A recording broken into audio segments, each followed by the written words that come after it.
Hello, this is Sandy with the Infant and Toddler Connection in Norfolk. Thank you for joining me for a brief overview of the full annual IFSP process in Norfolk. The annual process is three components. The first component is eligibility determination. The second component is assessment. And the third concludes with the actual annual IFSP meeting. The annual process begins in month 10 of the IFSP. The annual is due 365 days after the IFSP is written. So if the IFSP was written on July 8th of 2022, it's due by July 7th of 2023. The completion of the annual is the date that the parent signs the IFSP. You will most likely receive a call from your service coordinator 6 to 8 weeks prior to the due date. But please keep an eye on the IFSP date in your calendar. Everyone needs to work together to ensure the annual is completed on time to prevent any disruption of services and to ensure the program is in compliance with state and federal regulations. Eligibility is the first component of the process. Eligibility can happen in one of three ways. If the child is automatically eligible, the service coordinator will complete the eligibility determination process. This is for children who have a diagnosed condition, and we have medical records to support that condition. If a child is auto-eligible, based on diagnosed condition, they will always be eligible until the day before their third birthday. The only diagnosed condition that can resolve and then no longer be an automatic qualifier is failure to thrive. It would take documentation to show that the failure to thrive has resolved. The second and most common eligibility determination happens with the provider or providers working with the child. The service provider and their progress notes substantiate eligibility, that there continues to be a significant delay or atypical development. The third is more uncommon. That is when you as the provider are wondering whether or not the child is really eligible. There could be some subtlety to a skill or a behavior that you really want another discipline to come in and make that eligibility determination with you. If that is the case, please talk with your service coordinator. We will need to complete procedural safeguards to add another discipline to the annual assessment process. Speaking of assessment, that is a big component of the annual process. We all know that ongoing assessment happens all throughout the year. You are doing it at every visit.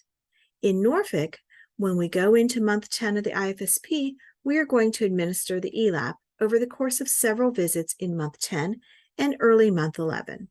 This may be different from processes in other cities. It is not required in the practice manual. However, in Norfolk, we feel strongly that because we use the IFSP for school referrals and with physicians, it's critically important to have really good assessment data. The Part C vision and hearing screenings are not mandated by the practice manual. However, if you have any concerns about vision or hearing, or if there were concerns at the initial IFSP, you should complete these screenings as well prior to the annual IFSP meeting. And finally, the MCHAP, the modified checklist for autism in toddlers, should be administered for all children 16 to 30 months of age, unless they are already seeing developmental pediatrics or they have an autism diagnosis. As a provider, you will complete the ELAP and the appropriate screenings. You will write the assessment narrative in the 3 child outcome areas, and that narrative, the age equivalency scores, and screening results need to be emailed to the service coordinator at least 1 business day prior to the annual meeting. Why? The service coordinator needs to prep the IFSP to ensure that our meeting is smooth and efficiently run. If you are not the only provider serving the family, you will want to get together to share, coordinate, and consolidate what you are doing. Please talk with the other provider to determine who is doing which components of the ELAP, determine who is writing which narratives, and then share the narratives back and forth to ensure you agree on them before emailing them to the service coordinator. When it is time for the annual IFSP meeting, we want all providers to attend. We owe it to the family to have everyone present for the annual meeting. It may take some scheduling creativity. The annual IFSP meeting will be led by the service coordinator.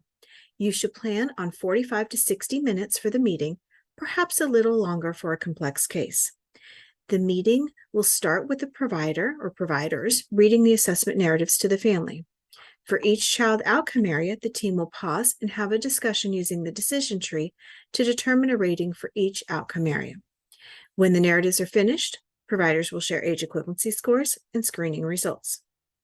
Once the service coordinator completes the parental prior notice, the goals will be written for the new annual IFSP.